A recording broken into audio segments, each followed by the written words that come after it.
দ্বিতীয় বিশ্বযুদ্ধ চলাকালে তৎকালীন অবিভক্ত বাংলার অংশ হিসেবে বর্তমান বাংলাদেশ ব্রিটিশ রাজ্যের অধীনে মিত্র শক্তির গুরুত্বপূর্ণ সামরিক ঘাঁটি ও রসদ সরবরাহ কেন্দ্র হিসেবে ব্যবহৃত হয়েছিল। চট্টগ্রাম ছিল দক্ষিণ পূর্ব এশিয়ার জাপানি বাহিনীর বিরুদ্ধে যুদ্ধের একটি অন্যতম প্রধান সামরিক ঘাঁটি। কুমিল্লা ও চট্টগ্রামে যুদ্ধের সময় নিহত সৈনিকদের স্মরণে ওয়ার সেমেট্রি বা সমাধি ক্ষেত্র রয়েছে, যেখানে জাপানি সৈনিকদেরও কবর সংরক্ষিত ছিল। সেই দেহাবশেষ কিভাবে তোলা হলো, কেমন করে জাপানে পাঠানো হলো, সেই কথা শুনব। এই পুরো প্রক্রিয়ার নেতৃত্ব দেন লেফটেন্যান্ট কর্নেল অবসরপ্রাপ্ত কাজী সাজ্জাদ আলী জহির, যিনি একই সাথে বীর প্রতীক, স্বাধীনতা পদকপ্রাপ্ত এবং ভারত সরকার তাকে ভূষিত করেছে পদ্মশ্রী সম্মাননায়। আজ দেশ ভাবনার বিশেষ পর্বে স্টুডিওতে আমরা এই বিশেষ অতিথিকে পেয়েছি। আমন্ত্রণ জানাচ্ছি তাকে। স্বাগত আপনাকে।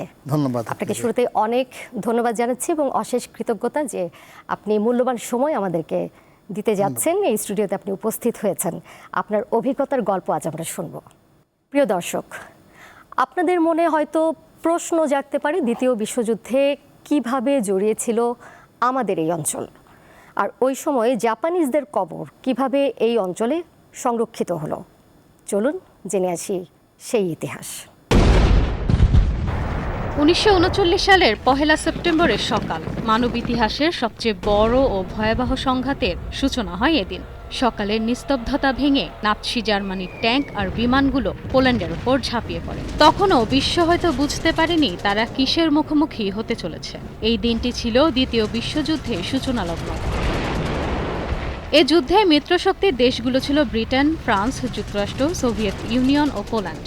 অন্যদিকে অক্ষশক্তির দেশসমূহ ছিল জার্মানি, জাপান ও ইতালি। দ্বিতীয় বিশ্বযুদ্ধের সময় আজকের বাংলাদেশ ব্রিটিশ শাসিত ভারতের অবিভক্ত বাংলার অংশ বঙ্গপ্রদেশ হিসেবে মিত্রশক্তির পক্ষে গুরুত্বপূর্ণ ভূমিকা পালন করেছিল। এই অঞ্চলটি যুদ্ধক্ষেত্রে সরাসরি যুক্ত না থাকলেও রণকৌশলগত দিক থেকে অত্যন্ত গুরুত্বপূর্ণ ছিল। জাপানি বাহিনীদের মিত্রবাহিনী চীন রণাঙ্গনে সফলতা অর্জনের পর জাপানি জেনারেল একটি বিশাল বাহিনী নিয়ে চীন থেকে বার্মার দিকে অগ্রসর হতে থাকেন। 1941 সালের 7 ডিসেম্বর জাপানি বিমান বাহিনী মার্কিন ঘাঁটি পার্ল হারবার আক্রমণ এবং ব্যাপক ক্ষতি সাধনের পর বার্মা রণাঙ্গনে প্রবেশ করেন। কারণ বার্মার সীমান্তবর্তী দেশ ভারতবর্ষ ছিল ব্রিটিশদের কলোনি। তখন ভারতের জাতীয়তাবাদী নেতা সুভাষ বোস জার্মানি হতে জাপানে আসার পরিকল্পনা করেন। ভারতীয় সশস্ত্র বাহিনী যেসব সৈন্য জাপানিদের দ্বারা গ্রেপ্তার হয়েছিল তাদেরকে একত্রিত করে আজাদ হিন্দ ফোর্স গঠন করা হয়। সুভাষ বোস সেই বাহিনীর নেতৃত্ব দেওয়ার জন্য ইউরোপ থেকে রওনা দেন।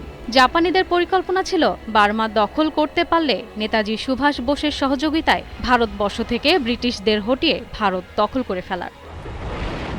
তবে এই রণাঙ্গনে ব্রিটিশ অধিনায়ক জেনারেল ওয়েভেলের পরাজয়ের ফলে বিজ্ঞ general field marshal sir William স্লিমকে স্থলাভিষিক্ত করা হয়। তুখোড় জেনারেল ফিল্ড মার্শাল স্লিম তার বাহিনীকে নতুন উদ্যোগে সুসংগঠিত করে বার্মা রণাঙ্গনে যুদ্ধ শুরু করেন। এই যুদ্ধে দুই দলেরই অনেক ক্ষয়ক্ষতি সাধিত হয়। জেনারেল স্লিম তার সরবরাহ ও অন্যান্য সুবিধার জন্য ভারতবর্ষের পূর্বে এবং বর্তমান বাংলাদেশের কুমিল্লা ও চট্টগ্রামে 2টি সেনানিবাস স্থাপন করেন। সেই 2টি সেনানিবাসে তিনি বিশাল হাসপাতাল, সৈনিকদের বাসস্থান এবং ভূগর্ভস্থ সুদৃঢ় কমান্ড পোস্ট স্থাপন করেন। বার্মা রণাঙ্গন থেকে মিত্রবাহিনী ও জাপানি আহত সৈনিকদের এসব হাসপাতালগুলোতে চিকিৎসা দেওয়া হতো। এই 2টি হাসপাতালে চিকিৎসারত অবস্থায় যেসব সৈনিক মৃত্যুবরণ করেছিলেন তাদেরকেই কুমিল্লার ময়নামতি ও চট্টগ্রাম সমাধিক্ষেত্রে কবরস্থ করা হয়। ইশরাত সুমা, দীপ্ত বার্তা কক্ষ। দর্শক, আমরা শুরুতেই দেখে নিলাম এই প্রতিবেদনটি। এবারে সরাসরি চলে যাচ্ছি আলোচনায়। আপনার অভিজ্ঞতার গল্প শুনবো। আমরা শুরুতেই বলেছিলাম শুরু করতে চাই যে প্রতিবেদনটি আমরা দেখেছি সেই প্রেক্ষাপট, অর্থাৎ দ্বিতীয় বিশ্বযুদ্ধের সেই পটভূমি থেকে। আপনি তো এই বিষয়ে একদম সক্রিয়ভাবে খোঁজ খবর রেখেছেন, নিজে কাজ করেছেন এবং প্রত্যক্ষদর্শী ছিলেন আপনি। সেই ক্ষেত্রে আপনার কাছ থেকে শুনতে চাই যে জাপানিজদের যে দেহাবশেষ আমাদের দেশে সংরক্ষিত করা ছিল, কবর আপনি খনন করেছেন, সেটি তাদের এই দেহ কিভাবে এলো, বা জাপানি সৈনিকরা আমাদের এই অঞ্চলে কিভাবে এসেছিলেন? এটা খুবই একটা যুব উপযোগী প্রশ্ন। আসলে বলতে চাই যুদ্ধ হত্যা করে, নারী হত্যা করে, পুরুষ হত্যা করে, ভালোবাসা হত্যা করে, আর সবচেয়ে বেশি হত্যা করে ইতিহাসকে, যদি আমরা সঠিক ইতিহাস চর্চা না করি। এখানে আমাদের একটা গ্যাপ আছে। ব্রিটিশরা তারা ইন্ডিয়াতে ফার্ম বেস করেছিল। এখন জাপানিজরা চায়না দখল করে ফেলল। তারপরে তারা বার্মার দিকে অ্যাডভান্স শুরু করলো। ইতিমধ্যে ব্রিটিশ জেনারেল ওয়েভেল তাদেরকে পথরুদ্ধ করার চেষ্টা করলো, উনি পরাজিত হলেন। জাপানিজরা তখন চায়নার বদলে আবার তারা বার্মারও কিছু অংশ দখল করে ফেললেন। তখন চার্চিল ওয়েভেলকে রিমুভ করলেন এবং ফিল্ড মার্শাল স্লিম একজন অতি দক্ষ জেনারেলকে পাঠালেন। ফিল্ড মার্শাল স্লিম পুরা যুদ্ধক্ষেত্রটা পরিভ্রমণ করলেন এবং তিনি তার স্ট্র্যাটেজি অ্যান্ড ট্যাকটিক্স দুটোই চেঞ্জ করে ফেললেন। কীরকম? যে উনি জাপানিজদের ভারতবর্ষে ঢুকতে দিবেন না, কারণ এটা একটা স্ট্র্যাটেজিক ইম্পর্টেন্স ছিল। আমরা অনেকে এটা জানি না। জাপানিজরা চাচ্ছিল যে তারা বার্মা হয়ে কোনো মতে ভারতে ঢুকে যাবে। ঢোকার সবচেয়ে আগের রাস্তাটা হবে এই দিকের চট্টগ্রাম কুমিল্লা বেল্টটা, বার্মার সঙ্গে আছে। আর এখানে অনেক নদী নালা এবং অনেক জঙ্গল আছে। এইসব যুদ্ধে জাপানি আর্মি খুবই পারদর্শী, এক্সপার্ট। এখন তাদেরকে যে অ্যাডভান্স করবে, এই সময় ফিল্ড মার্শাল স্লিম একটা কাউন্টার অফেন্সিভ করে ফেললেন। কারণ তার কাছে তথ্য ছিল জাপানিজরা কী করবে, তারা সৈন্য পাঠিয়ে দিবে ইন্ডিয়ান পর্যন্ত। তারপরে ইতিমধ্যে নেতাজি সুভাষ বোস তার যে আর্মি আছে, ইন্ডিয়ান আর্মি সে ফর্ম করেছে, তারা এবং জনগণ মিলে ব্রিটিশদেরকে এই এলাকাতে উচ্ছেদ করে দেবে। তাহলে মিনিমাম ব্লাডশেডে এবং মিনিমাম ক্যাজুয়ালিটিতে তারা ভারতের দখল পেয়ে যাবে। নেতাজি সুভাষ বোস তখন ভীষণ জনপ্রিয় এবং সে আজাদ হিন্দ ফৌজ গঠন করে ফেলেছে। তখন স্লিম বলল এদেরকে রুখে যেতে হবে। তখন তিনি বার্মার উপরে উনি তার ট্রুপস ডিপ্লয় করলেন এবং রিট্রেনিং করলেন অন জাঙ্গল ওয়ারফেয়ার। প্রচণ্ড যুদ্ধ শুরু হয়ে গেল। এই যুদ্ধ যখন হচ্ছে তখন স্লিমের অ্যাডমিনিস্ট্রেটিভ ম্যানেজমেন্ট খুব ভালো ছিল।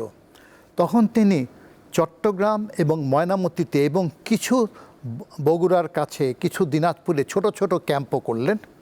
এইখানে তিনি লজিস্টিক সাপ্লাইগুলি ঠিক করলেন, যেমন হাসপাতালগুলো, সাপ্লাই রুটগুলো, সাপ্লাই আইটেমগুলো, সোলজারদের রিক্রুটমেন্টগুলো, তাদেরকে ফ্রন্টে পাঠানোর জন্য অ্যাডমিনিস্ট্রেশন ঠিক করে ফেললেন। এখানে আমার পিতার সামান্য রোল আছে। তিনি কলকাতা বিশ্ববিদ্যালয়ে অনার্স পাস করার পরে উনি দ্বিতীয় মহাযুদ্ধে সৈনিক হিসেবে যোগদান করেছিলেন। ফিল্ড মার্শাল স্লিম তাকে পছন্দ করে তাকে তার ইন্টারপ্রেটার বানিয়েছিলেন। তো আমার যে তথ্যটা আছে আমার পিতার তথ্য। উনি জ্ঞানী মানুষ ছিলেন, উনি আমাকে সব জায়গায় নিয়ে গিয়ে দেখিয়েছেন সব কিছু। এখন কথা হচ্ছে কবরগুলো কেন আসলো। তাদের তো আমি কয়েকটা বেসের কথা বললাম। বড় হাসপাতাল দুটো করা হলো, যে দুইটা ময়নামতিতে আর একটা চট্টগ্রামে। এখানে ক্যাজুয়ালিটিস আসছিল, যুদ্ধ আহতরা আসছিল। আসার পরে সেখানে চিকিৎসা চলছিল। যুদ্ধক্ষেত্রের থেকে কিন্তু শত্রু মিত্র সবাইকে একসঙ্গে আনা হয়। সেইখানে একটা ব্যাপার হলো যে তখন ফিল্ড মার্শাল স্লিম দেখলেন, একটা কমিটি করলেন, যেখানে আমার পিতা ওই কমিটিতে ছিলেন। লোকাল আমার বাড়ি কিন্তু ময়নামতি ক্যান্টনমেন্টে খুব কাছে। তো সেখানের থেকে উনি সব জানেন। তাই তারা এই এলাকাটা খুঁজে ফেলে ক্যান্টনমেন্টের কাছে একটা সমাধিস্থল করলেন। এই ময়নামতি সমাধিস্থলটা ফুলে ফলে ভরা ছিল, সুন্দর স্লোপের মধ্যে। স্লিম স্যার কী করলেন, বললেন ঠিক আছে এখানে একটা ক্রেস্ট করে দাও জেসাস ক্রাইস্টের। তো ফিল্ড মার্শাল স্লিম তখন আমার বাবা বলেছিলেন একটা কথা, এক্সেলেন্সি এখানে আরও দুইটা ব্যাপার আছে। মুসলমানদের কবর তো অন্যভাবে দেওয়া হয়, এই কবরস্থানে একটা সেপারেট একটা এলাকা মুসলিমদের কবরের জন্য দেওয়া হোক।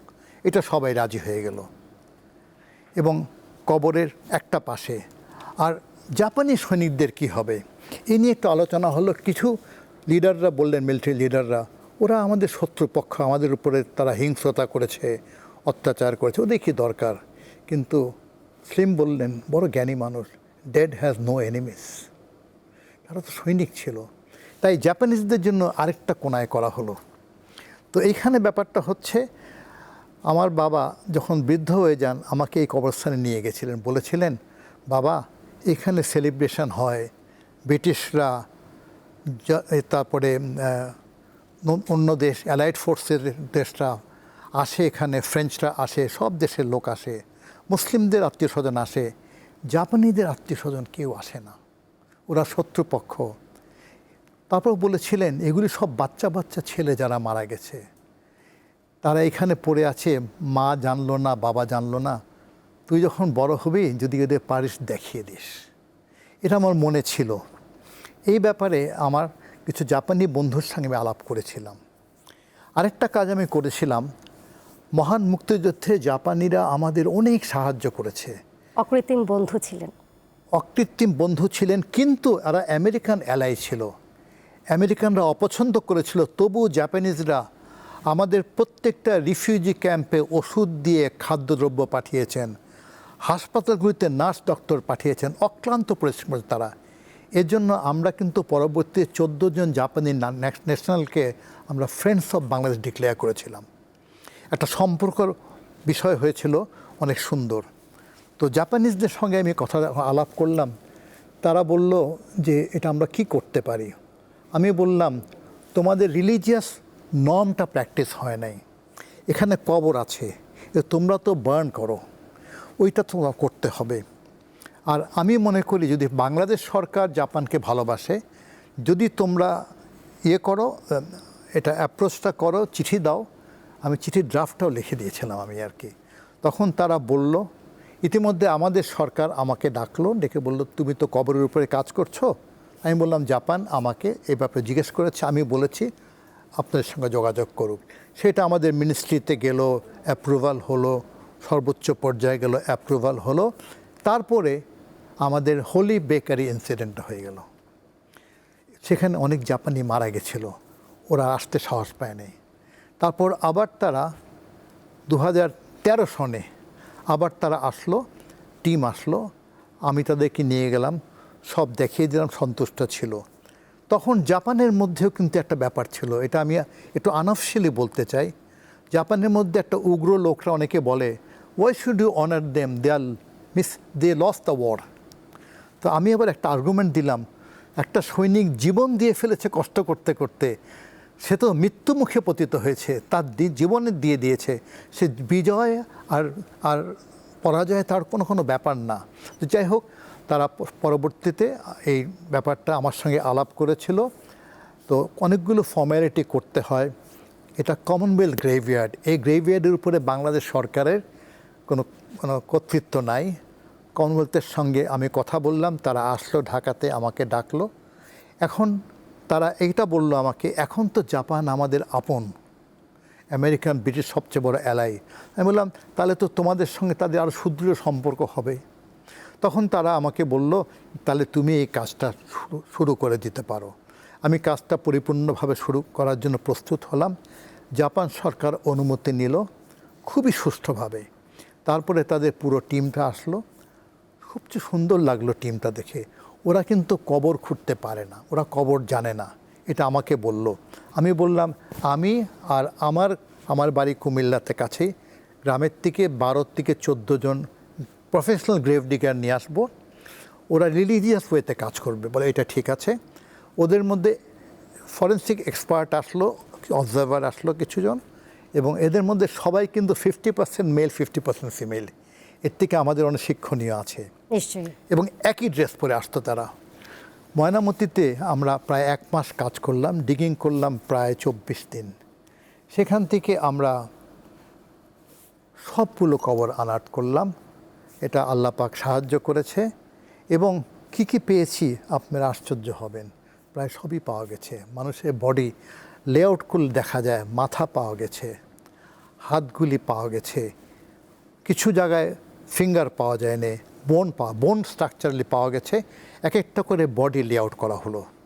তারপরে এটাকে আমরা ক্লিন করলাম, এক একটা বক্সে ঢুকিয়ে আবার গেলাম। এভাবে 22 দিনে আমরা 20টা কবর করলাম এবং জাপান খুবই উৎফুল্ল হয়েছিল। তখন তারা বলল এই আমাদের প্রথম লট। তারপরে এয়ারপোর্টে গিয়ে আরেকটা বিষয় হলো যে আমাদের কিন্তু এক্সপোর্টে বা কোনো এর মধ্যে ডেড বডি আছে, এরা তো ডেড বডি না, এরা মর্টাল রিমেইনস, এইগুলি তো কঙ্কাল। তখন আমি Chittagong collector of custom, Dhaka কাস্টমসের কাছে গেলাম, আমি পুরো ব্যাপারগুলি দেখালাম। ওরা একটা স্পেশাল ক্লজ করে দিল যে এটাও allowed to be taken if our government permits and Japan government agrees, আর দুটো কাজ করে দিল। তারপরে এগুলিকে আমি কি বলবো, মানুষের তো বেশি কিছু থাকে না, এটা 3টা ভাগ করা হয়েছিল। একটা ভাগ ওরা কার্গো হোল্ডে, আমি নিজে কার্গো হোল্ডে বসে প্যাডিং করে নেটিং করে দিলাম যেন কোনো বালি না খায়, এটা হলো। আর প্রত্যেকের হাতে এক একটা করে আমি ছোট বাক্স দিলাম, যদি কার্গো হোল্ডে কোনো ড্যামেজ হয় ওদের হাতে কিছু আছে। থার্ড পার্টটা, প্রত্যেক পার্টের একটা পার্ট আমি এমবেসির সেফ রুমে রেখে দিয়ে এসেছি, কারণ যদি প্লেনটা ক্র্যাশ হয় তাহলে সব কিছু হারিয়ে যাবে। এটা হয়ে গেল, কুমিল্লা শেষ হয়ে গেল। এর পরের বছর তখন আমরা বেশি প্রচার করিনি, কারণ এখনও সফল হয়নি। চট্টগ্রামে গেলাম, সেইখানে এখানে ছিল 18 জন, ওখানে 20 জন আমরা পেলাম। সেখানে আমরা একই সহযোগিতা পেলাম। আসলে আমি কি বলবো, জাপানিজরা এত সন্তুষ্ট আমাদের গ্রামের গ্রেভ ডিগার দিয়ে, বলে এরা এত পরিশ্রমী, আমরা এত পরিশ্রম করতে পারি না। ওরা সকালে তোমার সঙ্গে 5টার সময় ফজর নামাজের পরেই সঙ্গে সঙ্গে ওর পাশেই নামাজটা পড়ে নিই, ঢুকে যাই।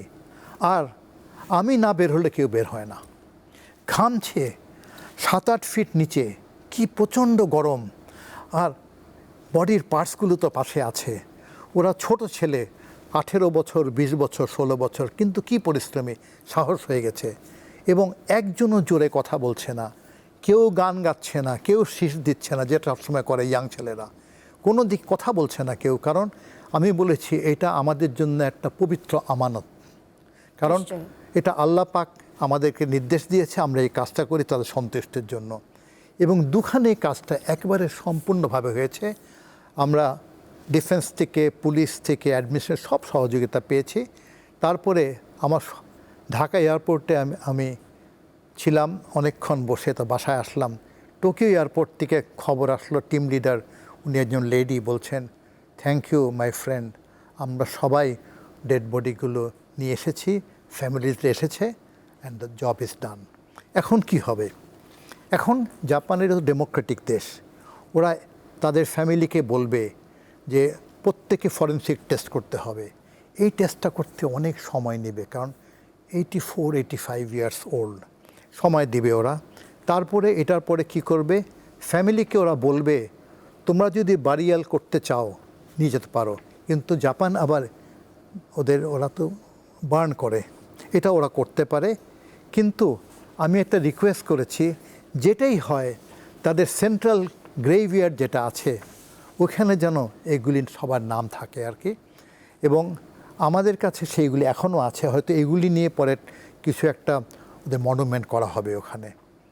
আসলে যুদ্ধ হত্যা করে, নারী হত্যা করে, পুরুষ হত্যা করে, ভালোবাসা হত্যা করে, আর সবচেয়ে বড় হত্যা করে ইতিহাসকে। তো এই জাপানিদের এই কাজটা করে আমরা ইতিহাসকে জয় করলাম, ইতিহাস আমাদের হত্যা করতে পারলো না, এটাই। আর স্যার, আপনার কথা আসলে মন্ত্রমুগ্ধের মতোই শুনছিলাম, আপনার এই অভিজ্ঞতার গল্প এবং আপনার এই কর্ম সম্পর্কে আমরা জানছিলাম।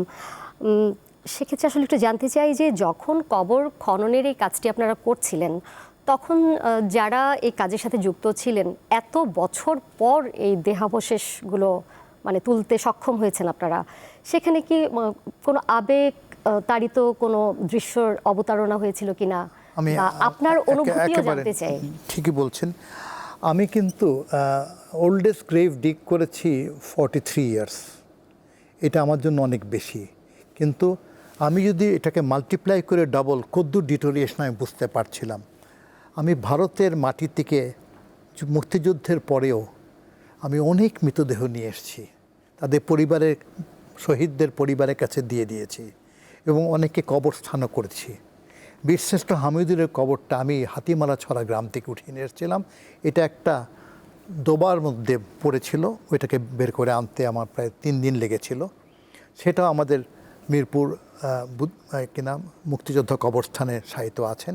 তো এগুলি তো আমার কাছে ছিল। চ্যালেঞ্জেস ছিল একটা জিনিস, সময়টা, কিন্তু বুঝতে পারছিল ডিটোরিয়েশন কদ্দূর হবে। আর আমার তো আর কিছু করার ছিল না, আল্লাহ পাকের কাছে মেহেরবানি চাওয়া ছাড়া যেন আমরা সফল হই। তো যা আমাদের মেটাবলিক্সের মধ্যে যেটা আছে আমরা সম্পূর্ণই পেয়েছি। যেমন মাথাটা সবচেয়ে ইম্পর্টেন্ট, তাহলে মানুষটা বোঝা যায়। এবং মাথার সঙ্গে আমাদের পুরো মাথাটাই পাওয়া গেছে, কিন্তু নাক মুখটা পাওয়া যায় না। এরপরে আপনার একটু ইমাজিন করতে হবে, গলাটা পাওয়া যাবে না, কিন্তু এগুলি পাওয়া যাবে। হাত পাওয়া যাবে, অনেকখানে 2-1টা আঙ্গুলও পাওয়া যায়। চেস্টের দিকে একটু কিছু পাওয়া যায়, কিন্তু স্টার্নাম বোনটা পাওয়া যায় না। কিন্তু বডির ভিতরের কিছু পার্টস পাওয়া যায়, যেটা চেস্টের মধ্যেও কিছু পাওয়া যায়। হিপগুলি পাওয়া যায়, পাগুলি পাওয়া যায়, পাতাটার একটা পণ পাওয়া যায়। একটা লেআউট করলে মনে হয় একটা মানুষ শুয়ে আছে। তো এত দূর তো করা যায়, আবার কিছু গ্যাপও হয়ে যায়। কিন্তু আমাদের সুবিধা ছিল যে ব্রিটিশ ডিসিপ্লিনে করা হয়েছিল, সেটা আমরা এটা অ্যাডমায়ার করেছি। প্রত্যেকটা কবর সেপারেটলি করা হয়েছে, কিন্তু আমি মনে করি কিছু অত্যাচার হয়তো হয়েছিল যখন তারা প্রিজনার ছিল মৃত্যুর পূর্বে।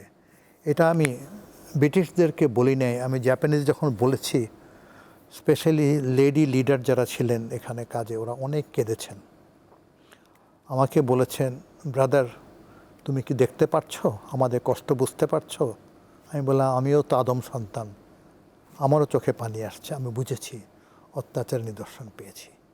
এটাই এটা হয়তো আমি ভুল যদি করে থাকি আল্লাহ পাক মাফ করুক, কিন্তু এগুলি হতেই পারে, যুদ্ধক্ষেত্রে অনেক কিছু হয় আর কি। কিন্তু সবচেয়ে বড় কথা হচ্ছে দে আর হ্যাপি উইথ দেয়ার ফ্যামিলিজ, রিউনিয়নটা হয়েছে। এবং এখন আর তো সেই পরিবারগুলোর কোনো প্রতিক্রিয়া কি পরবর্তীতে জানতে পেরেছিলেন, বা জাপানের কাছে নিশ্চয়ই বাংলাদেশের একটি ভাবমূর্তি উজ্জ্বল হয়ে তাদের কাছে ধরা এটা একটা উজ্জ্বল দৃষ্টান্ত করেছি। এখন এখানে একটা ডিপ্লোমেসির ব্যাপার আছে। আমাদের জাপান এমবাসিকে আমি রেগুলার সব ইনফর্ম দিয়েছি, যা ওরা চেয়েছে জানতে আমি দিয়েছি। এটা আমাদের ডিপ্লোম্যাটিক কোর যারা আছেন তারা এটাকে একটা ভালো প্ল্যাটফর্ম রেখে ওরা আরও কিছু কাজ এগিয়ে নিতে পারে জাপানের সঙ্গে।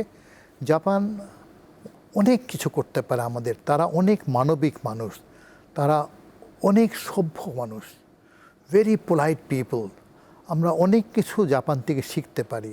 আমি মনে করি মেডিসিন অ্যান্ড এডুকেশন সেক্টরে আমরা ওদের সঙ্গে অনেক বেশি ইনভলভ হওয়া দরকার। এ ব্যাপারে আমি সরকারকে চিঠি লিখেছি।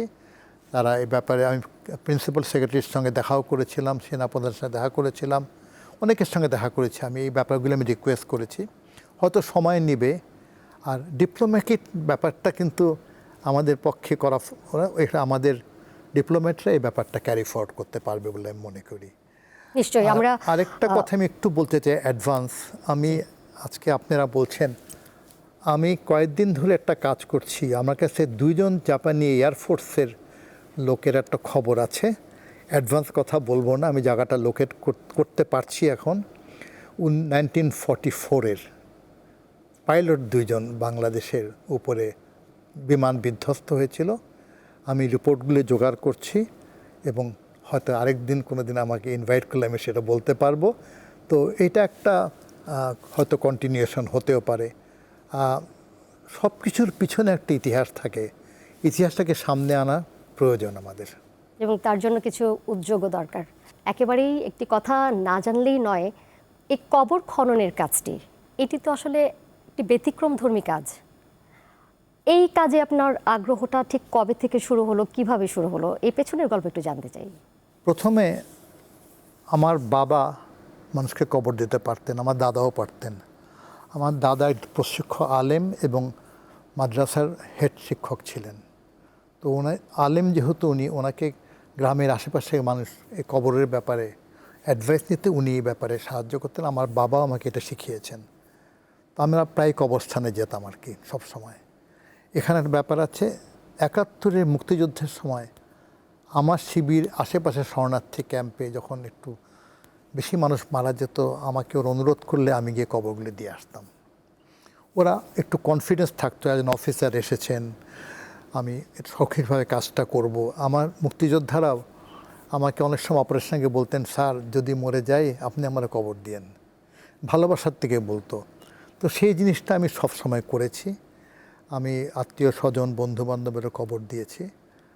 আমার বাবার কবর আমি দিয়েছি, বড় কঠিন, সবচেয়ে কষ্ট। আমার মার কবর আমি দিয়েছি। যদিও আমি পুরুষ মানুষ, আমি কবরটা ওনাকে নামিয়ে আর আমি হাত দেই নাই, কারণ পুরুষ আত্মীয়টা কিন্তু মৃত্যু পর্যন্ত, তারপর তো উনি আমার আত্মীয় না, তাই মার গায়ে আমি হাত দেই নাই। আর তো আমি সব কাজ করে দিয়েছি সেখান থেকে একটু দূরে থেকে। তো এগুলি আমি কবরস্থানে যেতে পছন্দ করি, ভালোবাসি, কারণ আমি তো ওখানেই থাকবো। আর সেইটা করার ফলে আল্লাহ পাক আমাকে যদি সঠিকভাবে সঠিক রাস্তায় চালিত করেন, আমি কৃতজ্ঞতা জানাবো। আমার এই কবরের কথা সবসময় মনে থাকে আর কি। আমার মনে হয় আমার ছাত্রদেরকে আমি অনেকখানি পরে এই কথা বলি, তোমরা মৃত্যুর পরে চিন্তাটাও করো, জীবনটা এখানেই শেষ না। আর তোমরা সৃষ্টিকর্তা আল্লাহ পাকের যে ধর্মেরই হও না কেন, তোমার সৃষ্টিকর্তাকে তোমরা সম্মান করে চলো। কারণ আপনি যখন কবরের খনন যখন করেন তখন তো অনেক ফুট গভীরে আপনাকে নামতে হয়েছে, সেক্ষেত্রে আসলে আপনার অনুভূতি তখন অনুভূতিটা প্রথম দিকে কষ্ট মনে হতো, এখন এটাকে অনেকটুকু রুটিন মনে হয়। আমি গত 2 সপ্তাহ পুরো কবর দিয়েছি, তো আমার এটা মনে হয় না কষ্ট আর কিছু এখন আমার কাছে। আমার মনে হয় শুধু বলার একটা কথা, my friend you have gone, I am coming. এটা কিন্তু যদি মনে করেন আপনি আমিও যোগদান করছি তোমার সঙ্গে, তাহলে কিন্তু এই ভয় বা কষ্টটা কমে যায় আর কি। আপনি যেটি একটু আগেই বলছিলেন যে ভারত থেকেও অনেক দেহাবশেষ মুক্তিযুদ্ধে যারা প্রাণ মুক্তিযুদ্ধের সময় পড়ে তাদের অনেকের দেহাবশেষ আপনি বাংলাদেশে আনতে পেরেছিলেন, তাদের পরিবারের কাছে আপনি হস্তান্তর করতে পেরেছেন, সেই গল্পটি একটু শুনতে চাই। এখানে হয় কি যে সেই সময় কিন্তু আমাদের এই কাজে গ্রামবাসীরা, আমরা কিন্তু একটা কথা বলি, মুক্তিযুদ্ধের সময় রাজত্ব করত দিনের বেলা পাকিস্তান সেনাবাহিনী, আর সন্ধ্যার পরে রাজত্ব করতাম আমরা মুক্তিবাহিনী, ওরা বের হতো না। সুতরাং আশেপাশে গ্রামের যখন প্রয়োজন হতো, মুক্তিযোদ্ধারা মারা যেত, অসুস্থ হতো, বা এটা আমরা বাংলাদেশের ভিতরে গিয়েও এবং অনেক সময় নোম্যান্স ল্যান্ডেও দিয়েছি। নোম্যান্স ল্যান্ডে দিলে সেটাকে ওরা পাকিস্তানের নোম্যান্স ল্যান্ডে আসতো না কোনো সময়, কারণ তারা যদি গুলি খায় এখানে অ্যাম্বুশ হয়ে যায় এর জন্য। তারপরে পরিবার যেভাবে চেয়েছে সেটাই, তারাই আমাকে যদি বলতো আপনি আমাদের করে দেন, আমি করে দিতাম, এটা কোনো বিষয় না। আর এর মধ্যে তো একটা অনুভূতি আছে, তারা আমার সহযোদ্ধা, এই আর কি। তো আমাদের বহু মুক্তিযোদ্ধার সমাধি হারিয়ে গেছে, কারণ হয়তো কোনো একটা ক্যাম্পের পাশে পরে ওখানে বনায়ন হয়ে গেছে, পাকা হয় নাই, পাকা সম্ভব হয় নাই, রোড হয়ে গেছে বর্ডার এলাকার মধ্যে, অনেক হারিয়ে গেছে। আপনারা শুনবেন গ্রামে গেলে, মা আপনার কয় ছেলে, বলে 3 ছেলে, একটা গণ্ডগোলের সময় মরে গেছে, কেমনে জানেন? ফেরত আসে নাই, জানে না কেমন করে। মিসিং পপুলেশন 71-এর অনেক আছে, তারা হারিয়ে গেছে আর কি, হারিয়ে যাওয়া পপুলেশন। এদের উপরে আমি কিছু কিছু করে কাজ করি, লোকেট করার চেষ্টা করি।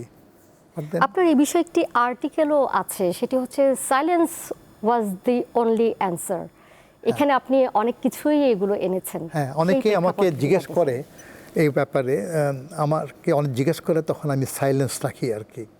বিকজ আমি কাউকে মিথ্যা কথা বলে যদি আমাকে কেউ জিজ্ঞেস করে ও মরার সময় বেশি কষ্ট পেয়েছে কিনা, সবাই জিজ্ঞেস করে, আহতদের প্রতি পরিবার, নিহতদের পরিবার, শহীদদের পরিবার।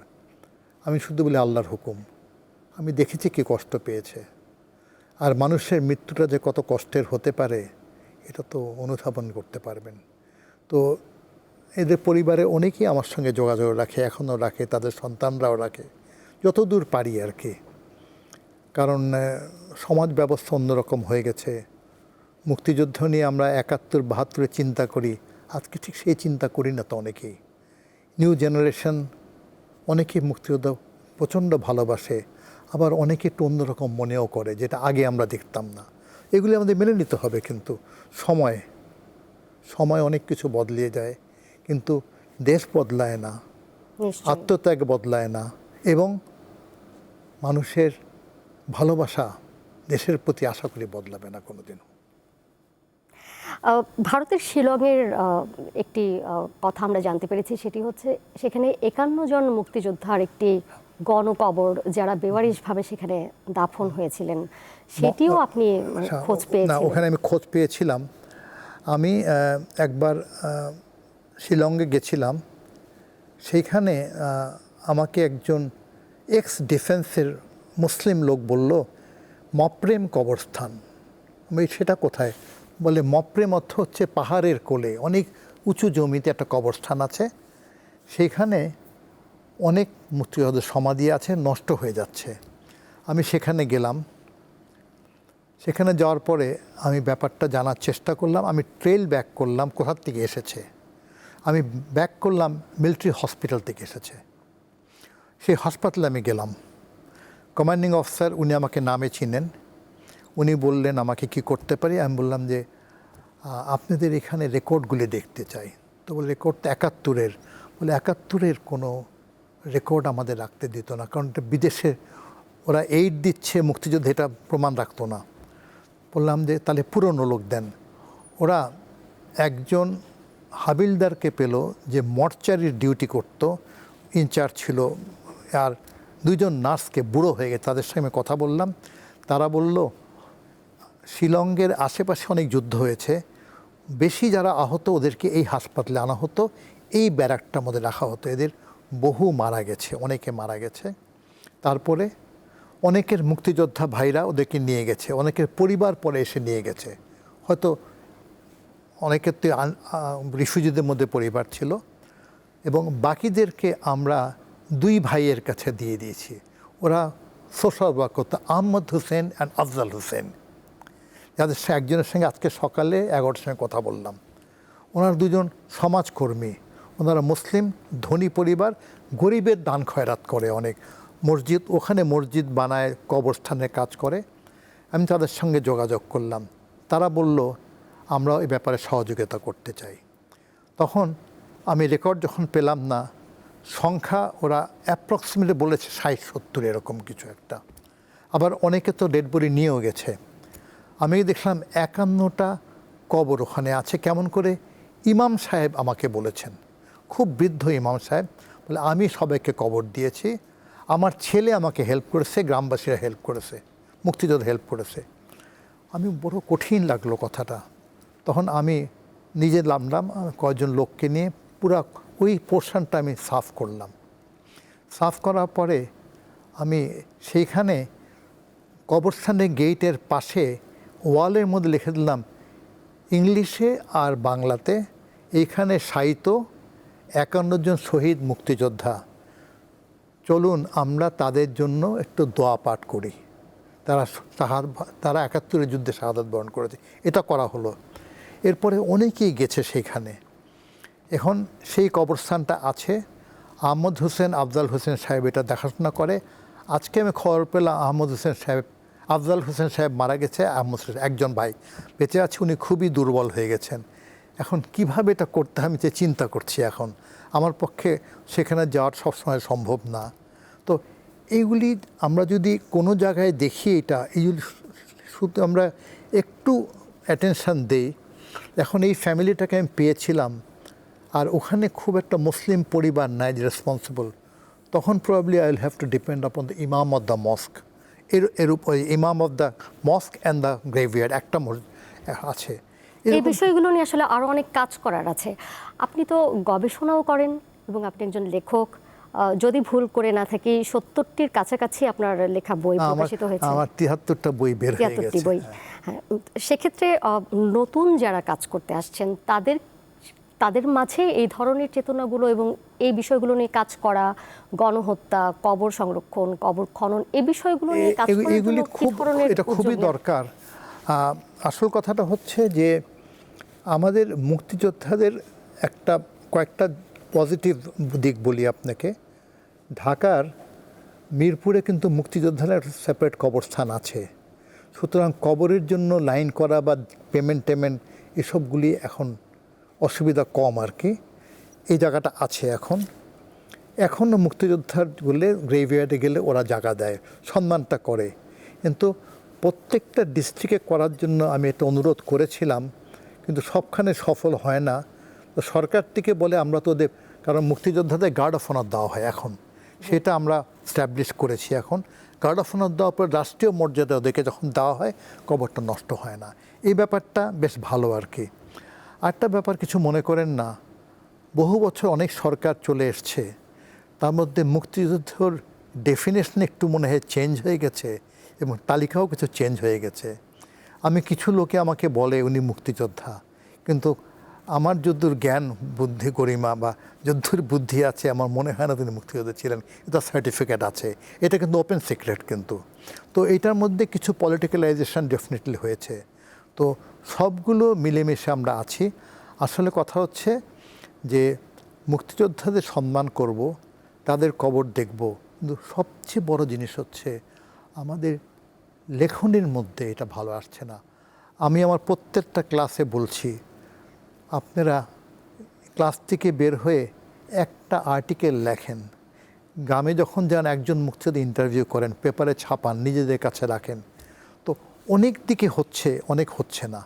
কারণ এটা তো একটা বিশাল গণযুদ্ধ হয়েছে, এক জেনারেশন সব করতে পারবে না, লক্ষ লক্ষ মানুষের অবদান। আরেকটা কথা, যে নারী মুক্তিযোদ্ধা যাদেরকে বলি, এদের মধ্যে আমার মারা যারা নির্যাতিত হয়েছিলেন, যারা বীরাঙ্গনা, তাদের ব্যাপারে ডকুমেন্টেশনটা খুব কম। নিশ্চয়ই। এখন এইখানে একটা ট্র্যাজেডি আছে আমাদের, এটা আপনাকে বলতে আমার কষ্ট হচ্ছে, তবু আমি বলছি যে আমি অনেক নারী যারা সত্যকারে তারা নির্যাতিত, আমি তাদের বাড়িতে গিয়ে বলেছি, মাগো আমার সঙ্গে চলেন বা আপনার ভাই বোনকে নিয়ে যান, আমরা বলে দিচ্ছি রেজিস্ট্রেশন করিয়ে নেন, তাহলে আপনাদের পরিবার কিছু সাহায্য। They are the poorest of the poor, বীরাঙ্গনারা poorest of the poor, deprive সব কিছু। সরকারি অ্যালাউন্স পেলে কিছু সম্মান পাবে, লোকে একটু সমীহ করবে সরকারের সঙ্গে। তারা বলে, বাজান বৌমা চায় না, নাতি নাতনিরা চায় না, পোলা চায় না, কেমনে যাইতাম, এভাবে কথা বলে। আই ক্যানট ফোর্স দেম, অনেকে ডিনাই করে। আমাদের মুক্তিযোদ্ধাটা, আমরা বিজয় অর্জন করেছি ৭১-এ, কিছু স্থানে আমরা হেরেও গেছি। এটা আমাদের হীনমন্যতা, নিজেদের মধ্যে disunity, lack of sympathy and passion. অনেকে বীরাঙ্গনার নাম করে তির্যক কথা বলে, আমার হৃদয়ে রক্তক্ষরণ হয়। সুতরাং এগুলি আমাদের দর্শক শ্রোতারা যারা আছেন তারাও বুঝবেন, একটা জাতি স্বাধীন হয়েছে, এদের অপমান, এদের অত্যাচার, এদের রক্তক্ষরণ, এদের শাহাদাতের উপরে দাঁড়িয়ে না হয় আজকে বাংলাদেশে আমরা যে ওয়েল অফ পিপল দেখছি, অফিসার্স দেখছি, এরা কোথায় ছিল? আমার তো ৭-৮% ছিলাম না আমরা সরকারি কর্মচারী, আর্মিতে তো আরও কম। আজকে তো কত বড় development, BCS officers, doctors, engineer কত ছিল, ডেভেলপমেন্ট তো হয়েছে, জাতি দাঁড়িয়ে গেছে, কিন্তু ওই লোয়ার স্ট্রাকচারটা দাঁড়াতে পারে নাই। আর ৭১-এ তারাই গেছিল যুদ্ধে, গণযুদ্ধ হতদরিদ্র মানুষে করেছে। একটা ছোট গল্প বলবো। আমি ইন্ডিয়ান ক্যাম্পে গেছিলাম ওদের জন্য কিছু আমাদের টেন্ট আনার জন্য। তো কমান্ডিং জেনারেল যে ছিলেন ওই এরিয়ার ইনচার্জ, উনি আমাকে খুব পছন্দ করতেন, কারণ আমি ওদেরকে পশ্চিম রণাঙ্গনে যুদ্ধে সাহায্য করেছি। সে বললেন, আমি তোমাকে কিছু গিফট দেব। কি গিফট দেবেন এখন বলবো না, স্যাম্পল দেখাবো। 4টা ট্রাক করে সে বললো, তুমি প্রথম ট্রাকে তুমি করে চলে যাও, ওখানে গিয়ে খুলে নিও। খুব সুন্দর গিফট। আমি গেলাম আমার ক্যাম্পে, গিয়ে নামালাম, প্যাকেট সব নাম, 4টা ট্রাক ভর্তি, শুধু সুন্দর সুন্দর কাপড়, মোটা ওদের একটু মোটা কাপড় যেন হয়, কমব্যাট ড্রেসের মতো, বাট কমব্যাট না, প্যান্ট, শার্ট, জুতা, মৌজা, ক্যাপ, বেল্ট। মুক্তিযোদ্ধা স্মার্ট, কি স্মার্ট হবে। আমি খুব খুশি মনে সবাইকে দাঁড় করলাম, দাঁড় করে তাদেরকে দিয়ে দিলাম, প্রত্যেককে 2টা সেট করে দিলাম। আমি বললাম ইন্ডিয়ান জেনারেল সাহেব দিয়েছেন, আমি তোমাদের পৌঁছিয়ে দিলাম। তা খুশি মনে চলে গেল। পরদিন ছিল আমি রবিবার, তখন তো রবিবারে আমরা একটু দেরি করে ঘুমের থেকে উঠেছি, অপারেশন ছিল না, আমার মনে আছে এখনো দিনটা। দেখলাম আমার টেন্টে, আমি তাঁবুতে থাকতাম, টেন্টটার পাশে একটা স্তূপ হয়ে গেছে, বুট, জুতা, মোজা সব নিয়ে জমা দিয়ে দিয়েছে। আমি বললাম, সবাইকে ডাকলাম, তোমরা কি বিদ্রোহ করেছো আমার বিরুদ্ধে? বলে, স্যার আপনি আমাদের জীবন দেন আপনি, আর আমি কেমন বিদ্রোহ করলাম? বলে, কি অসুবিধা? তুমি জুতাগুলি কেন দিয়েছো? বলে, মৌজা পরলে নিঃশ্বাস বন্ধ হয়ে যায়, জুতা পরলে পায়ের মধ্যে ব্যথা হয়। যুদ্ধে যাবে কেমনে? খালি পায়ে যাব। কেন? আমাদের পাগুলি আপনার মতো না, এত মোটা পুরু, এগুলি কাটা লাগে না। তুমি প্যান্টটা দিলে কেন? বলে, প্যান্ট পরছিলাম স্যার, দিনের বলে কুচিতে ব্যথা লাগে, কেটে যায় কুচি। তুমি জামাটা কেন? বলে, রাইফেল উঠাতে পারবো না, হাত উঠাতে পারবে না। ক্যাপ মাথার মধ্যে বলে লাগে। বলে, কেমনে চলবা? গামছা। তার যুদ্ধের ড্রেস হচ্ছে গামছা, একটা মাথায়, একটা ফতুয়া বিড়িটি রাখে আবার এখানে, আবার একটা লুঙ্গি, ছোট লুঙ্গি, খামচা আর খালি পা। গামছা একটা, গামছা 2টা কেন জানেন? উন্ডেড হলে এটা নিয়ে পাচিয়ে ফেলবে, কারণ না তো ব্লিডিং হয় বেশি। এটা একটা মাথা, একটা, এইভাবে ওরা যুদ্ধে যাবে। আর বলে, স্যার এটা বড় লোক, কাউকে দিয়ে দেন আপনি। তো আপনি কি যুদ্ধ করবো, আমি কি দিব ওদেরকে? ওরা এটাই কমফোর্টেবল। কোনো 2টা সেট দিলাম। আমি সত্য, এরপরে আমি ট্রাকে করে আবার ইন্ডিয়ান জেনারেল কাছে দিয়ে স্যালুট করে বললাম, সরি স্যার। তখন উনি বললেন যে, it's a unique war you are fighting, I think they are right, they should be comfortable in the battlefield. যেভাবে ওরা চায় করতে দেন। এই হতদরিদ্র কৃষকের সন্তান যুদ্ধ করে চকাতরে মারা গেছে, তাদের মা বোনরা মারা গেছে, বাড়িতে পুড়িয়ে মেরেছে, নির্যাতিত হয়েছে। তাদের ঋণ আসলে আমরা কখনোই শোধ করতে পারবো না। কিন্তু আমরা তাদের লেখার মধ্যেও তাদেরকে আনি না। তো আমি সেইটা, ওই যে রেবাতি মাহালির আত্মনাদ লিখি, সেই চা বাগানের রেবাতি মাহালি এখনও চিৎকার করে আত্মা, বলে, আমি তোমাদের জন্য তোমাদের জীবন বাঁচালাম, আমার উপর অত্যাচার হচ্ছে, তোমরা এগিয়ে আসো, তোমরা আমাকে বাঁচিয়ে দাও। You are being raped by 7 military soldiers and raped to death. Very sorry to tell you this. রেবাতি Mahali আমার মা হয়, এবং আমি তার পুরো পরিবারকে এনে আমি টেলিভিশনে এনে বলেছিলাম, অনেকে কেঁদেছে। তারা বলেছে ল্যাঙ্গুয়েজের মধ্যে, ওরা বলে এখনও বলে শুনতে পায় রেবাতি মাহালি সেই গাছতলায় যে নির্যাতন হয়েছে, নির্যাতনের উপরে সে চিৎকার করে বলে, আমি তোমাদের জীবন বাঁচালাম, তোমরা এগিয়ে আসো, তোমরা সাহস করো, কেউ আসো না, কেউ আসো না। কিছু কিছু ঘটনা তো নিশ্চয়ই আপনার মনে এখনো দাগ কাটে। যেমন আমি পড়াশোনা করে জেনেছি আপনার সম্পর্কে, আপনি বলছিলেন যে আপনি যখন অপারেশন পরিচালনা করছিলেন, তখন একজন হতদরিদ্র বিধবা মা তার কিশোর ছেলেকে আপনার হাতে তুলে দিতে চেয়েছিল, যে যুদ্ধ তাকে করতে সাথে নেয়া। সেই গল্পটি একটু আপনার কাছ থেকে শুনতে চাই। আমাদের অনেকগুলো গ্রাম ছিল, ওরা লিবারেটেড বলতাম আমরা। ওই গ্রামে আমরা ইজিলি হাঁটাহাঁটি করতাম, মা একটু ভাত দাও ডাল দিয়া, এরকম বলতে পারতাম। ওরা নিজেরাই নিয়ে আসতো।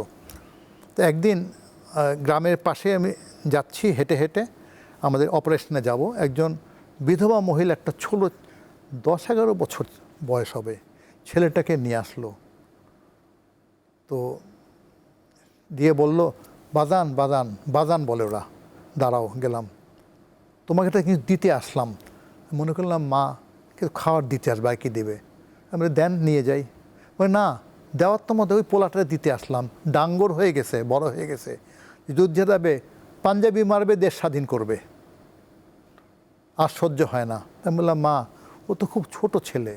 বলে, না না, ডাঙ্গর, কী জোরে সাঁতার কাটে, কী জোরে দৌড়াতে পারে, এ ভালো মুক্তি হবে, তুমি নিয়ে যাও বাজান। তখন আমি বললাম যে, মা ওকে নিলে ও তো বুঝতে পারবে না যুদ্ধক্ষেত্র, ও তো ফেরত আসবে না, আমার কষ্ট হবে। বলে তোমার কষ্ট হলে তোমার কি আছে, আমার কি আছে, কষ্ট নাও। তারপরে সে ভাউ ভাউ করে কান্দা শুরু করলো। তারপরে লাস্টে সে কেন্দ্রে তার ছেলেটার কপালে একটা চুমা দিল, জড়িয়ে ধরলো, হাতটা ধরে আমার হাতে ধরে বলে, আর কথা কেউ না বাজান, মা ডাকছো, মায়ের সম্মান করো, পোলা যুদ্ধে যাবে, পাঞ্জাবি মারবে, শহীদ হয়ে গেলে আমি বুঝবো আল্লাহর পাশে, আমি তার জন্য দোয়া করব। এটা ছিল আমার প্রথম অপারেশন। আমি তো পাকিস্তানের 14 প্যারাট্রুপ ব্রিগেডের অফিসার, আমি তো এলিট, আমি তো কমান্ডো টেকনিকে কাজ করছি, আমি তো মরালের চিন্তা করছি, আমি এই যুদ্ধটা বুঝি নাই।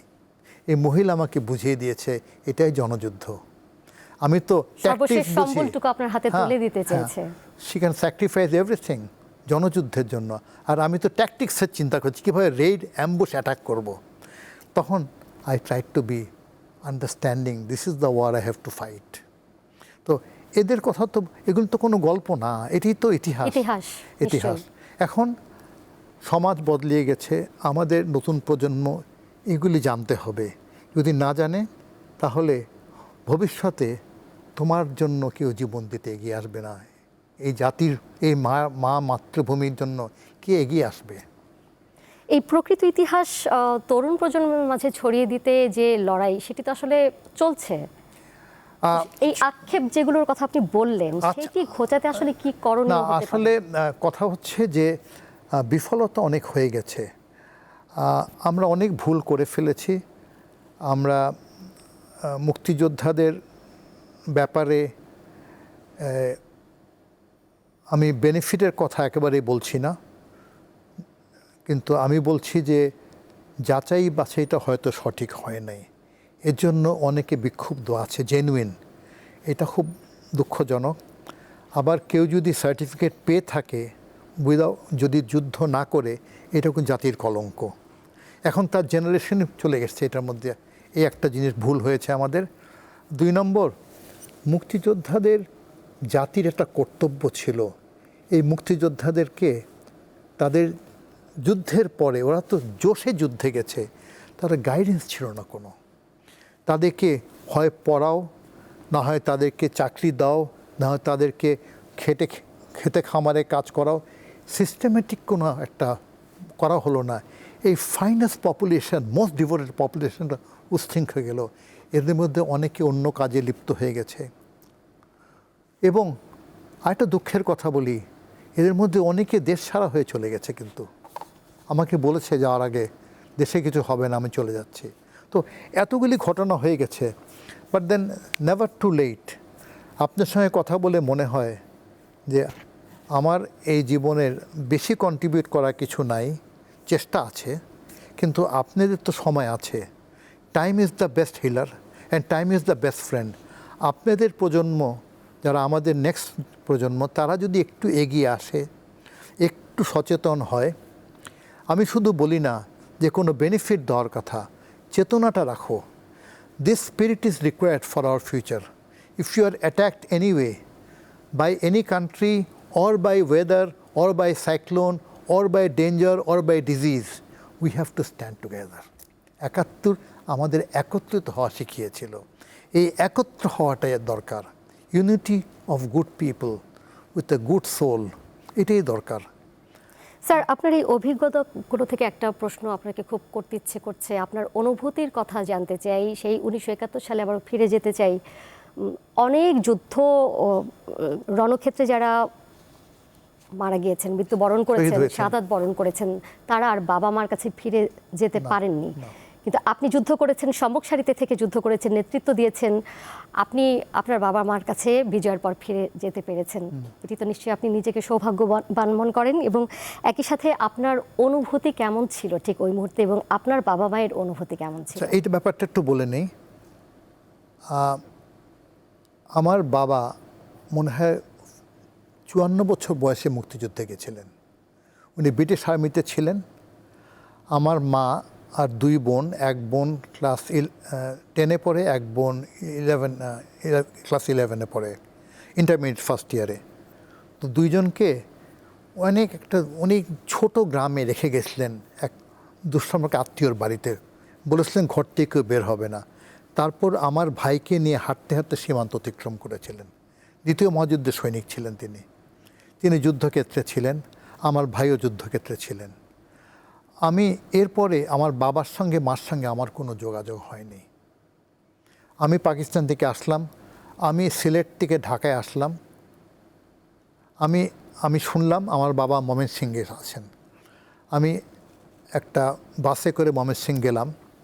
আশ্চর্য ব্যাপার, আমার বাবা রুমে বসে আছেন, বাসার মধ্যে একটা রুমে, ওনার চশমা পরে বসে আছেন। তো আমার বাবা আমাকে দেখে চিনতে পারেন নাই। আমার তো খাকি একটা ছিঁড়া প্যান্ট, একটা হাফ শার্ট, একটা ক্যাপ পরা। উনি মুক্তিযোদ্ধা বুঝেছেন, বলে মুক্তিযোদ্ধা আসেন। চিনতে পারেননি আমাকে। আমি শুকিয়ে গেছিলাম, আমি ডার্ক স্কিন হয়ে গেছিলাম, এবং আমি যেটা স্বাস্থ্য তো ভালো ছিল না। তখন আমি শুধু বললাম, বাবা আমাকে চিনতে পারলে না, এইটা ছিল। আর এরপরে পাশের রুমে যাওয়ার সময় মা গলার আওয়াজ পেলেন, and she fainted immediately. Because আমি জানলাম এটা বাবা চিনতে পারেননি কেন। 18th of December আমার নামে একজন মুক্তিযোদ্ধা 4 নম্বর সেক্টর শহীদ হয়েছিল। এইটা আমার বাবাকে যুদ্ধক্ষেত্রে, ময়মনসিংহের যুদ্ধক্ষেত্রে একটা লোক বলেছিল। আমার বাবা তখন বলেননি, যুদ্ধের পরে আমার মাকে বলেছিলেন, তোমার ছেলেকে হয়তো তুমি পাবে না। আমার মা তখন থেকে বিলাপ করছেন আর কি, আর আমাকে দেখুন বেহুশ হয়ে গেছেন। So I was like a forgotten man, a dead man coming back A life. এইটাই ছিল আমার মার রিয়াকশানটা। আর আমার মার স্বাস্থ্য ওই 71 থেকে আর ভালো হয় নাই, উনি কম বয়সে মারা গেছেন। সুতরাং এগুলি তো ফ্যামিলি ট্র্যাজেডি। আর আমি নিজেকে ট্র্যাজিক গল্প বলে আমার সিম্প্যাথি ড্র করার চেষ্টা করি না, but as you ask me, আমি বলছি আমার মার এই ফিলিংটা ছিল আর কি। প্রত্যেক পরিবারেরই এমন কোনো একই গল্প ছিল, রয়েছে। হ্যাঁ হয়েছে এরকম। আমার নামে একজন মারা গেছে, আমার বাবা খবরটা পেয়েছে, আমার মাকে পরে বলেছে, আমার মা তখন বিলাপ করছেন। কি করবেন, কিছু করার নাই। এখন এইগুলি তো অনেক রকম ব্যাপার আছে তো এটার মধ্যে। সুতরাং তো আমি তো I came back and I was able to serve মাই, আমার বাবা মা, আমার বাবা এর অনেক পরে মারা গেছেন, আমি তাকে চিকিৎসা করাতে পেরেছি, দাফন করতে পেরেছি, আমার মার চিকিৎসা দাফন করতে পেরেছি। এটা আমার জীবনের সৌভাগ্য। আমি চলে গেলে এটা কে করতে আমি জানি না। তো এগুলি আছে, ইন্ডিভিজুয়াল ট্র্যাজেডিজ আর দেয়ার। বাট একটা কথা আছে ইংরেজিতে বলে, মেন উইল ডাই, মানুষ মরে যাবে, বাট প্লুরাসি উইল রিমেইন। প্লুরাল, একটা মানুষ থেকে অনেক মানুষের জন্ম হবে, আপনার থেকে আমার থেকে অনেক মানুষের জন্ম হবে।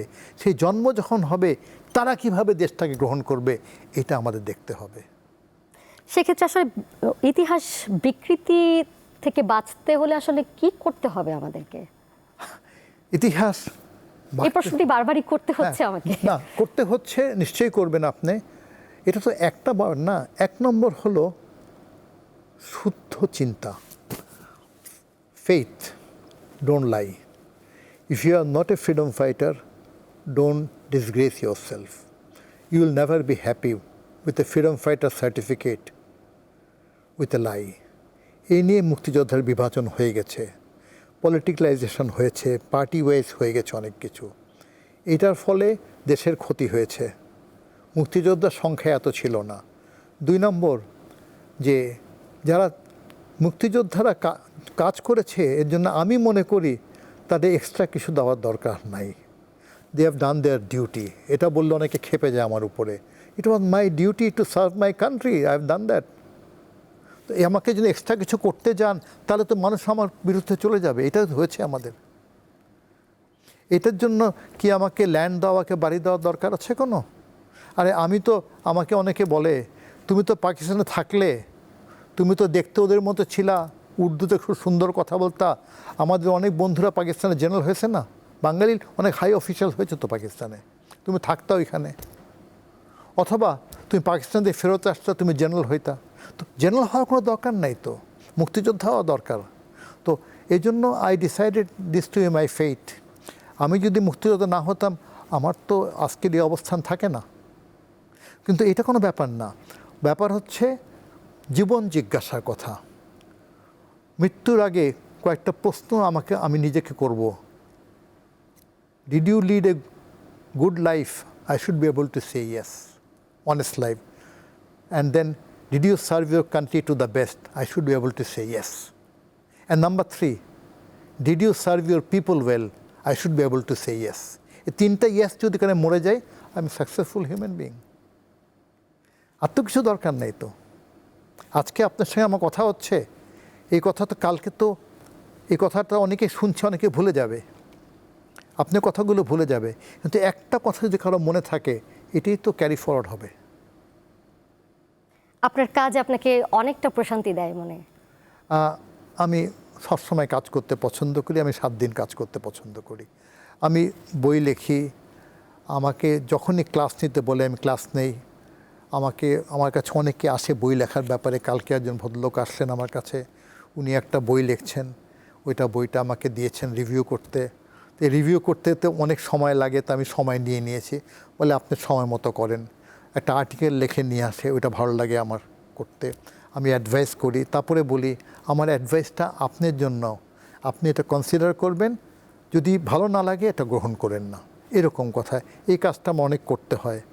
আর একটা বই, আমি খুব খুঁতখুঁতে টাইপের লোক, একটা বই আমি 3 বার প্রুফ রিডিং করে আবার রেখে দিই। আমি 2 মাস, 3 মাস, 5 মাস, 6 মাস, 1 বছর রেখে দিই। তারপর আবার 1 বছর পরে দেখি এটা যে কোন আমার মন চেঞ্জ হয়েছে নাকি কোনো, তারপর রেকটিফাই করি। But please don't take me wrong, I am not a fabulous writer. আমি শুধু লিখি, ঘটনাগুলো লিখি, আমি যা জানি, আমার ইচ্ছা আছে সবগুলো ঘটনা যেন আমি লিখে রাখতে পারি আর কি, এটাই আর কি। এটা আমাদেরকে নিশ্চয়ই অনেক সমৃদ্ধ করবে এবং আগামী প্রজন্মকেও সমৃদ্ধ করবে, আশা করি করবে। আর যদি না করে আমি ক্ষমা প্রার্থী আপনাদের কাছে।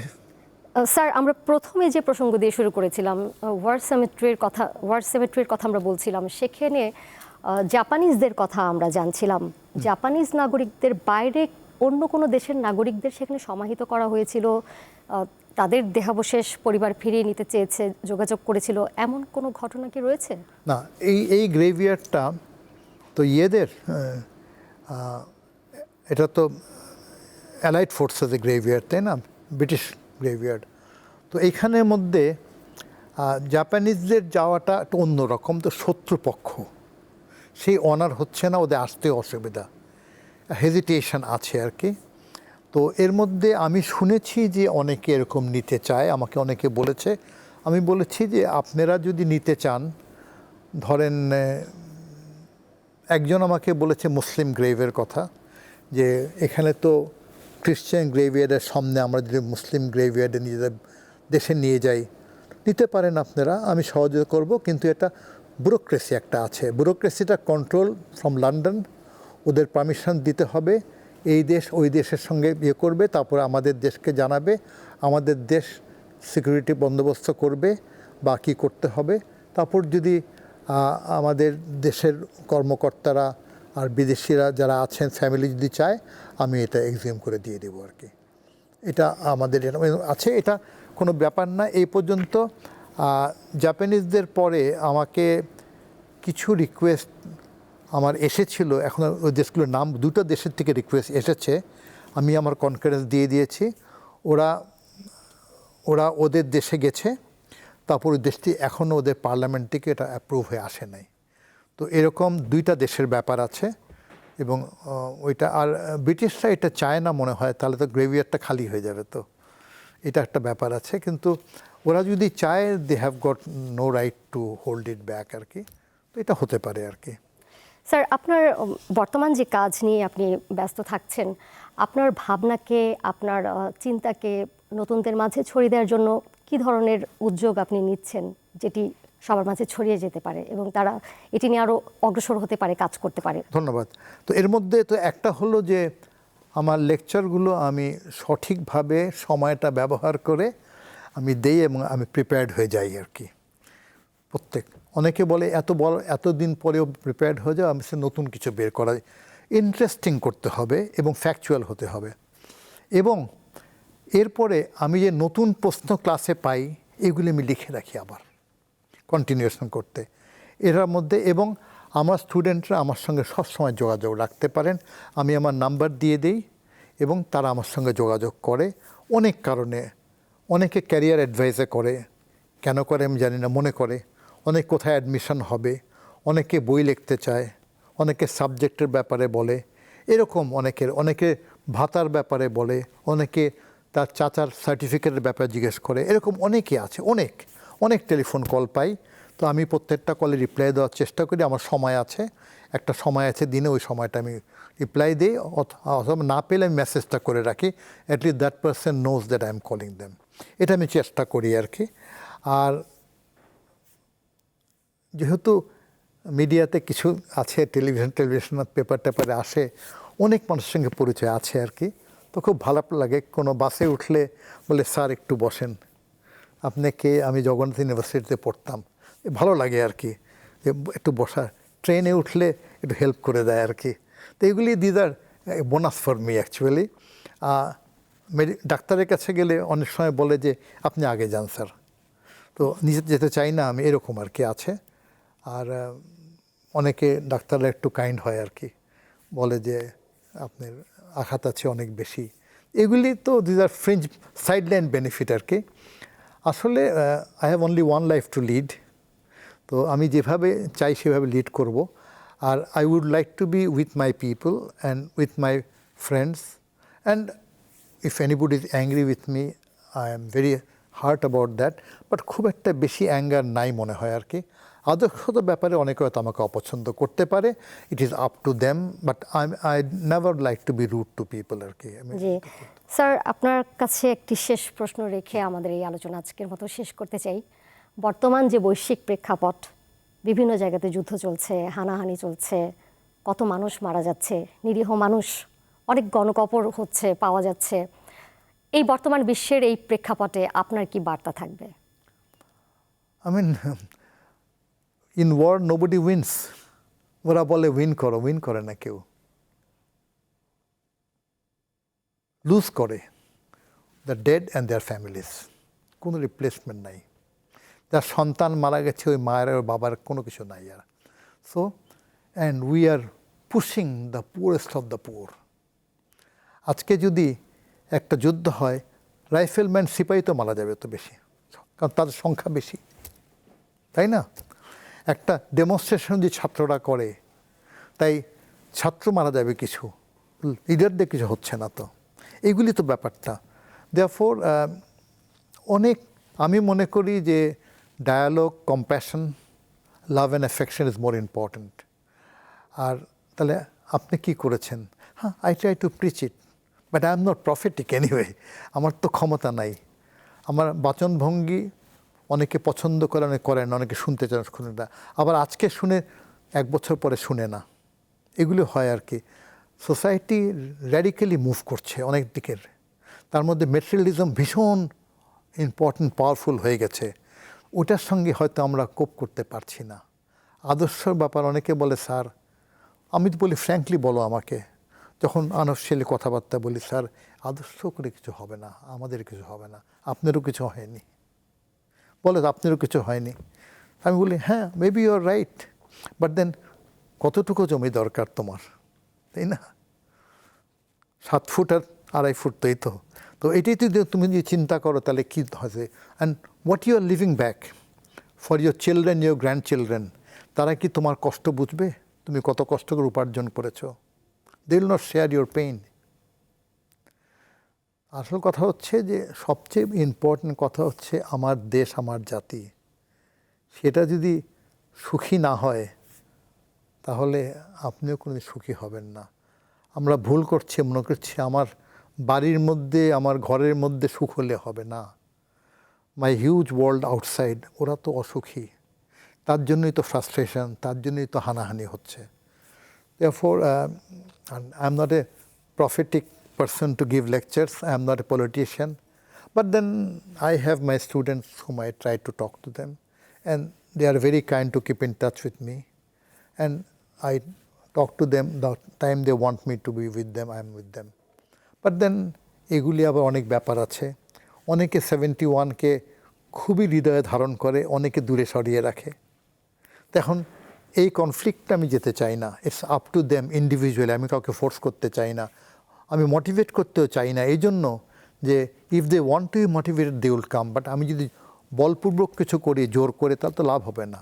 তো এই একটা কারেন্ট তো আন্ডারগ্রাউন্ড তো চলে এসছে এখন, আপনারা বুঝতে পারছেন। তো অনেকে মুক্তিযোদ্ধাটাকে যেভাবে দেখা উচিত এভাবে দেখছেন না। আমি বলছি না এন্টি লিবারেশন উচিত না আর কি, হয়তো সেভাবে দেখছেন না। তো তারপর আমরা আশাবাদী, আমরা অন্ধকার সময় পেরিয়ে আমরা নিশ্চয়ই আলোর পথেই শেষে আমরা বলতে ফিরবো। চাই, men will die but plutocracy will remain. একটা মানুষ থেকে অনেক মানুষের জন্ম হবে, সেই প্লুটোক্রেসিটা কিন্তু বায়োলজিক্যাল চিলড্রেন না হয়ে আদর্শের চিলড্রেন হওয়া উচিত। আদর্শবান লোকের প্লুটোক্রেসি যেন আদর্শবান হয়, তার সন্তান তার আদর্শের সন্তান যেন বেশি হয়। ঐরসজার সন্তান তো থাকবেই, কিন্তু আদর্শগত সন্তানরা যেন একসঙ্গে দাঁড়ায়। We have a very beautiful country and a wonderful, hard-working people, most fertile land in the world. We don't want to be richest country, but we want to live well for our children. And we fought 1971, not for me, but for children. And you are as big, as old as my child also, because my daughter is university professor now. So you are as old as my daughter or younger than her. So I want you children to live happily and don't take the same path as we did, because you don't require to do that. আপনাদের জন্য happiness বেশি important, আমাদের জীবনে unhappiness অনেক বেশি হয়ে গেছে। জি, মনের প্রশান্তি সবচেয়ে বড়। Fresh ideas, fresh intellect and you are free thinking people build a good country, that's what's important. It's not lecture মারার জন্য বলছি না, এটা মনের কথা বলছি আর কি। নিশ্চয়ই স্যার, নিশ্চয়ই আপনার কথার সূত্র ধরেই বলতে চাই যে আমাদের সবার জীবনে অনেক শান্তি বয়ে আনুক, আমাদের দেশে শান্তি বিরাজ করুক, এবং সারা পৃথিবীতে, সারা বিশ্বে আমরা শান্তিই কামনা করি। এবং আপনার যে মহৎ কাজ আপনি করছেন, যে লক্ষ্য নিয়ে আপনি এখনও কাজ করে যাচ্ছেন, সেই মহৎ কাজের সেই বার্তা, ভালোবাসার বার্তা সবার মাঝে ছড়িয়ে পড়ুক। স্যার, আপনাকে অসংখ্য ধন্যবাদ। একটা কথা বলতে পারি তাহলে? জি স্যার, অবশ্যই। আমি আপনার মাধ্যমে আমার নতুন প্রজন্মকে বলছি, চলুন আমরা চেতনা জাগ্রত করি, বিবেককে জাগ্রত করি, ঘুমন্ত আত্মাকে জাগ্রত করি এবং ইতিহাসের মুখোমুখি হই। ওই ইতিহাস হচ্ছে বাংলাদেশের ইতিহাস, লাখো শহীদের ইতিহাস, মুক্তিযুদ্ধের ইতিহাস, দেশপ্রেমের ইতিহাস। সেই ইতিহাস সংরক্ষণ করি সবাই মিলে একত্রে, এবং একটা ভালো দেশ গড়ে তুলি, যেটা সময়ের প্রয়োজন। জি স্যার, আপনার এই বার্তা নিশ্চয়ই আমাদের দীপ্ত টেলিভিশনের এই অনুষ্ঠানের মাধ্যমে সবার অন্তরে, সবার মনে পৌঁছে যাবে। আপনাকে অসংখ্য ধন্যবাদ আমাদেরকে সময় দেওয়ার জন্য, এবং অশেষ কৃতজ্ঞতা। ভালো থাকবেন স্যার। অনেক ধন্যবাদ আপনাকে, ভালো থাকবেন। দর্শক, এই ছিল দেশ ভাবনার আজকের এই বিশেষ পর্বে। বিশেষ অতিথির সাথে আমরা কথা বলেছি। পরবর্তী যে পর্বটি রয়েছে সেটি দেখার আমন্ত্রণ জানিয়ে এখনকার মতো শেষ করছি। আপনাদের সাথে ছিল আমি দোলা ডলরেস। ভালো থাকবেন, সুস্থ থাকবেন।